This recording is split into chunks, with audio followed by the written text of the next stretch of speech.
Vivre loin des villes et cultiver son jardin est pour beaucoup un rêve, rarement réalisé en raison des difficultés liées à la désertification du rural. Mais certains jeunes osent ce retour aux sources. Pierre-Nicolas et Christian Julian ont rencontré un jeune couple adepte de permaculture qui a quitté Paris pour s'installer en Castaniche. À Verdez et en plein cœur de la Castaniche, un homme formé à l'art et au spectacle vivant est venu s'installer sur les terres de ses vacances. Avec sa compagne, 37 ans, qui attend un heureux événement pour avril, une petite fille. Elle a grandi dans la vallée de la Chevreuse. Alors pourquoi et autour de quel projet se sont-ils retrouvés ici? Pour arriver ici, on s'est dit, on a envie de changer de vie. On arrive dans un territoire où il y a 6 habitants au kilomètre carré.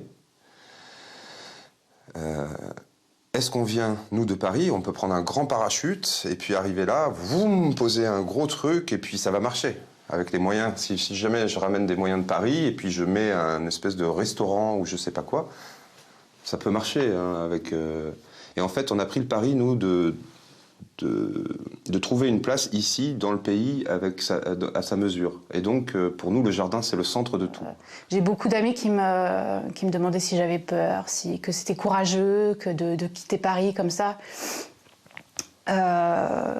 Je crois que j'ai pas trop réfléchi. J'ai fait confiance en notre projet, en ce qu'on voulait faire. On arrive un peu tard pour les anciens. Moi, les anciens, j'en ai connu quand j'étais petit. Papa Paul qui labourait avec son âne et qu'on récupérait les patates. Il nous donnait des pochons en plastique et puis on allait et on courait derrière l'âne et on récupérait il faisait de la grenaille, de la petite patate comme ça.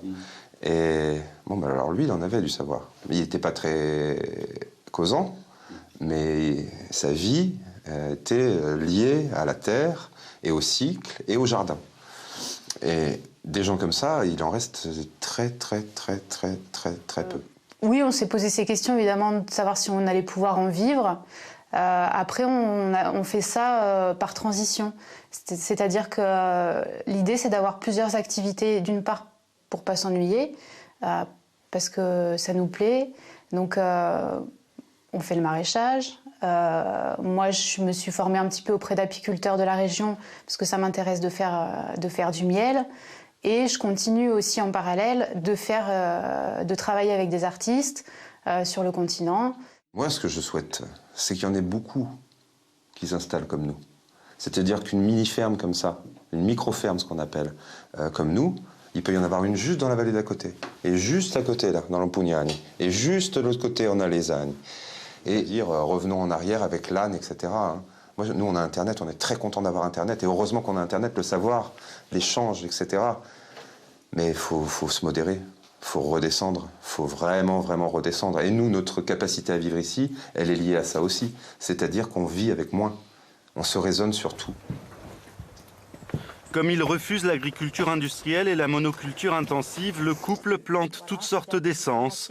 Main de Bouddha, néflier, jujubier, de l'armoise, de la santoline, du gingembre. Le bio ne leur suffit pas. Avec la permaculture, ils pensent renouer avec les cycles de la nature. Les poules, elles nous fournissent des œufs et elles nous fournissent aussi le fumier. Et on le fait composter, on met le fumier en tas. Et on le fait composter avec les déchets des légumes de l'année précédente pendant à peu près 12 mois. Et ça nous recrée de la fertilisation pour le champ. À terme, les champs vont fournir la nourriture des poules. Et les poules fournissent la fertilisation des champs. Et en fait, on essaie de faire fonctionner tout comme ça. Être agriculteur dans le rural a aussi ses avantages. Ainsi, Alain se fait prêter des parcelles proches de sa maison qu'il rendra éventuellement aux propriétaires après les récoltes, des terrains valorisés. Ici, c'était un verger et un potager. Il y a encore l'abricotier qui est magnifique, il y a un pommier, il y a encore quelques arbres. Bon, on peut voir que c'est resté dans un bon état. Donc, je vais venir commencer par démaquiser, sortir la clôture, refaire un bout de clôture là.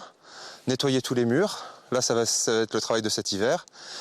Et après, comme première culture sur la terre, je vais commencer par les pommes de terre, parce que ça travaille un peu la terre, ça vient la réveiller un peu. Donc ici, il va y avoir beaucoup de pommes de terre cette année et d'oignons. Le jeune couple reçoit ce midi une amie qui a créé, elle, une pâtisserie dans le village voisin d'Aparade. Elle garde en partie son travail d'assistante juridique à Bastia, mais a passé un CAP pour créer son entreprise. Des aides, elle en voudrait sans doute, sans vraiment les attendre. Nous, dans la réalité, lorsqu'on s'est installé, en fait, des aides, on n'en a pas eu. Je pense que la première des choses, en fait, c'est de ne rien attendre. Comme ça, c'est d'avoir la volonté de s'installer, la volonté de faire ce qu'on a envie de faire. S'il y a quelque chose qui vient, tant mieux, mais je pense qu'il ne faut pas attendre ça pour faire quelque chose. Ces entrepreneurs du rural comptent surtout sur l'entraide qui passe notamment par des réseaux créés sur Internet et ça marche, où la modernité exauce les rêves de ces jeunes qui écouteraient bien leurs grands-parents s'ils étaient toujours là.